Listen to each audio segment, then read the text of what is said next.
Assalamualaikum warahmatullahi wabarakatuh. Selamat pagi anak-anak kami semuanya. Bertemu lagi dengan saya dengan mata pelajaran aplikasi pengolahan angka. Dalam materi aplikasi pengolahan angka bab 1 telah dijelaskan jenis-jenis aplikasi pengolahan angka. Salah satunya adalah Microsoft Excel. Oleh karena itu, dalam hal ini kita akan membahas tentang salah satu aplikasi pengolahan angka, yaitu Microsoft Excel. Oke, anak-anak kami, pada saat komputer pertama kali dihidupkan akan muncul tampilan desktop. Ini merupakan tampilan desktop. Di dalam tampilan desktop ini ada beberapa icon. Ini merupakan adalah icon-icon. Ada di sana Microsoft Word, Microsoft Excel yang bagian dari Microsoft Office. Ada di sana program multimedia seperti Game Player, Winamp, dan PLC. Ini merupakan program multimedia. Ada juga di sana untuk browser internet. Ada di sana Google Chrome dan Mozilla. Ini merupakan icon daripada untuk browsing di internet. Ada aplikasi untuk komputer akuntansi, yaitu program Mayop Accounting. Oke, dalam hal ini saya akan membahas tentang aplikasi Microsoft Excel 2010. Bisa juga nanti anak-anak kami pakai yang 2007. Tampilannya aja yang berbeda, tetapi cara kerjanya sama. Oke, yang pertama, bagaimana cara membuka aplikasi Microsoft Excel 2010 ataupun 2007? Ada beberapa cara. Cara yang pertama bisa dari tombol menu Start dipilih, kemudian cari All Program. Nanti di sini cari dia Microsoft Office, klik satu kali. Nah, baru di sini muncul Microsoft Excel 2010. Kalau udah ketemu, langsung diklik aja satu kali. Tampilannya seperti ini. Ya, kalau ada seperti ini dikeluskan aja. Tampilan Microsoft Excel adalah seperti ini. Itu cara yang pertama, cara membuka Microsoft Excel. Kita close. Cara yang kedua di dalam tampilan desktop ini ada icon Microsoft Excel. Nah, ini dia. Ya, kalau memang udah ada di desktop tampilan Microsoft Excel, cukup klik 2 kali. Nah, tampilannya seperti ini. Bisa. Jadi ada beberapa cara. Ini di close. Jadi cara membukanya tergantung daripada anak-anak kami sekalian yang mana yang lebih mudah. Tapi saya rekomendasikan kalau seandainya di desktop sudah ada tampilan Microsoft Excel di sini, langsung klik 2 kali aja. Tampilannya seperti ini. Ya. Oke. Selanjutnya saya akan menjelaskan icon-icon yang ada di dalam tampilan Microsoft Excel satu persatu. Yang pertama di sini ada menu file. Kalau kita klik di sana ada menu file, di sini ada tombol save yang berfungsi untuk menyimpan, save as juga untuk menyimpan, open membuka file yang telah tersimpan sebelumnya, close untuk menutup aplikasi dan seterusnya.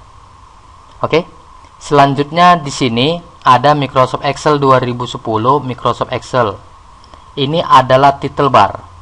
Setiap kali aplikasi yang kita buka, muncul nama aplikasinya di sini dan nama filenya di sini. Kebetulan yang kita buka adalah Microsoft Excel yang versi 2010, makanya di sini muncul Microsoft Excel 2010. Nama filenya belum kita kasih nama filenya, masih dia Microsoft Excel saja. Ini namanya adalah title bar. Selanjutnya ada 3 tombol yang di sebelah kanan. Yang ini namanya adalah minimize. Fungsinya untuk menyembunyikan tampilan Microsoft Excel ke dalam taskbar. Ya, kita praktekkan, klik 1 kali. Ya, dia bukan hilang, tapi dia sembunyi ke taskbar. Ini dia. Oke, untuk menampilkannya lagi kembali cukup diklik aja 1 kali. Nah, dia tampil. Ya, itu yang pertama, minimize. Yang kedua yang di tengah namanya restore. Restore ini berfungsi untuk membesar dan mengecilkan tampilan layar. Kita praktekkan. Nah, dia tampilannya kecil. Kalau kita klik lagi restore sekali lagi, dia akan penuh satu layar. Jadi fungsi restore ini adalah untuk mengecilkan dan membesarkan tampilan daripada Microsoft Excel. Nah, yang selanjutnya yang ketiga adalah close. Tanda silang, ini close berfungsi untuk menutup tampilan atau menutup aplikasi Microsoft Excel. Kita praktekkan, klik, ya, dia langsung keluar dari aplikasi Microsoft Excel, yaitu fungsi tombol close. Jadi kalau untuk membukanya lagi cukup gampang sekali, yaitu dengan cara klik 2 kali Microsoft Excel yang ada di desktop. Oke. Selanjutnya adalah ada menu-menu yang di sebelah kanan. Ada menu home, ada menu insert, ada fact layout, ada formula, ada data, ada menu review, ada menu view. Nah, ini namanya adalah tab ribbon home. Di dalam masing-masing tab ribbon ini ada subnya lagi. Kita contohkan misalnya di dalam tab ribbon home ada cut. Ya, ini fungsinya juga macam-macam. Cut ini untuk memotong atau memindahkan data. Ada copy, ya, untuk menggandakan data. Ada di sini font, jenis data, di sini font size, dan di sini ada bold untuk tebalkan huruf. Ada I italic untuk cetak miring, U underline untuk cetak garis bawah. Ada juga di sini namanya border. Jadi anak-anak kami sekalian, masing-masing tab ribbon ini ada fungsinya masing-masing. Seperti yang saya jelaskan tadi, di dalam tab ribbon home ada sub-sub menunya. Ada merge and center, ada insert. Sini kalau kita klik tombol insert, dia ada ini untuk menyisipkan baris dan kolom. Ada tombol delete, ini fungsinya juga nanti untuk menghapus baris dan kolom. Kemudian ada format, ini fungsinya untuk melebarkan dan mengecilkan kolom, serta melebarkan dan mengecilkan baris. Oke. Selain tab ribbon home, ada juga tab ribbon insert. Dan di sini memiliki fungsinya yang berbeda-beda juga. Ada tab ribbon fact layout, ada tab ribbon formula, dan seterusnya yang seperti saya jelaskan tadi. Oke, selanjutnya di bawah ini yang A1 ini adalah namanya name box. Name box ini adalah tempat di mana posisi sel pointer kita berada. Sel pointer itu adalah yang ini. Ini namanya sel pointer. Ini bisa kita gerakkan dengan menggunakan tanda panah yang ada di keyboard. Kita arahkan ke kanan, tekan panah kanan ke kanan. Kita arahkan ke bawah, tekan panah bawah ke bawah. Ke kiri, tekan panah bawah ke kiri pada keyboard. Ke atas, tekan panah atas pada keyboard. Jadi ini yang bergerak ini adalah tab ribbon. Di sini pointer ini berada di sel A, di sel E7. Posisi pointer ini berada di sel E7.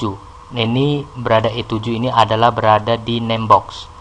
Name box ini berfungsi adalah menunjukkan di mana posisi pointer itu berada. Nah, kalau kita klik seandainya di sini, klik 1 kali, berarti secara otomatis di name box akan berubah menjadi C4. Artinya menandakan bahwa sel pointer ini berada di sel C4. Oke, selanjutnya sampingnya ini formula. Formula ini berfungsi adalah untuk membuat rumus yang ada di dalam Microsoft Excel. Karena aplikasi Microsoft Excel ini adalah yang berhubungan dengan angka-angka, makanya setiap kali rumus kita ngetikkannya di dalam formula. Selanjutnya adalah scroll vertikal. Ya, ini scroll vertikal. Fungsinya untuk menaik dan menurunkan tampilan Excel ke atas dan ke bawah. Ya. Nah, kalau ditekan seperti ini, dia akan turun sampai ke bawah. Kalau kita naikkan, dia akan naik sampai ke atas. Ini kita gunakan scroll yang vertikal. Selain scroll vertikal, ada juga namanya scroll horizontal. Ini menggeser ke kanan dan ke kiri.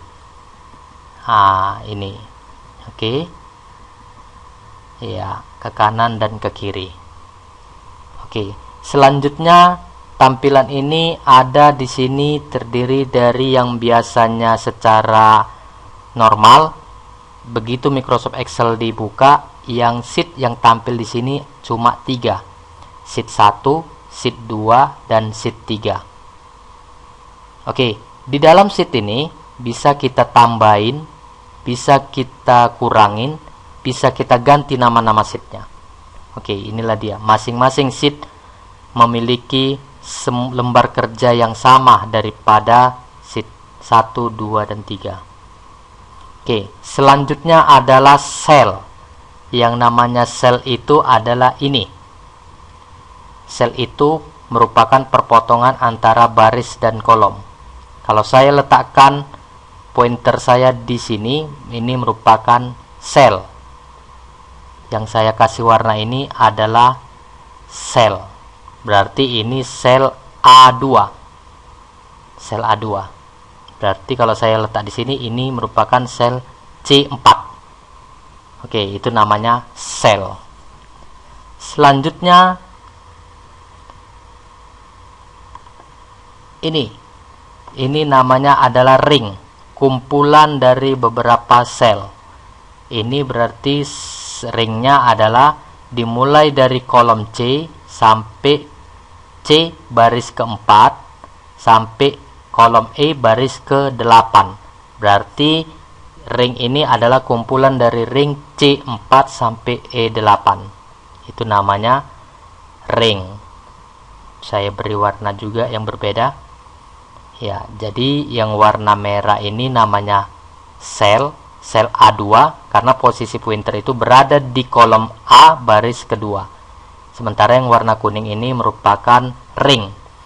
Dimulai dari ring C4 karena pointernya berada di kolom C baris keempat sampai kolom terakhir yaitu kolom E baris ke-8. Makanya ring ini dinamakan ring C4 sampai E8. Oke. Kemudian yang namanya kolom. Yang namanya kolom ini ditandai dengan huruf yaitu A, B, C, D, E, F, G, dan seterusnya. Ini kalau mau ke kanan gunakan aja tanda panah ke kanan, atau kalau mau melihat sampai berapa banyak kolom yang ada di dalam Microsoft Excel, caranya tekan aja kontrol bersamaan dengan tanda panah ke kanan.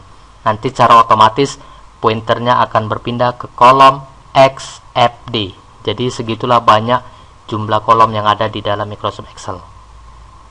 Selanjutnya bagaimana untuk mengembalikan sel pointer itu ke sel A1? Caranya ada beberapa cara. Yang pertama, bisa menggunakan tekan kontrol panah ke kiri satu kali, dia akan balik lagi ke sel A1, atau bisa juga kita ketikkan di name box ini, ketikkan angka atau huruf A1, enter. Nah, nanti secara otomatis sel pointernya akan kembali lagi ke sel A1. Ya, itu tadi kolom. Selanjutnya yang di bawah ini adalah baris. Baris itu ditandai dengan angka.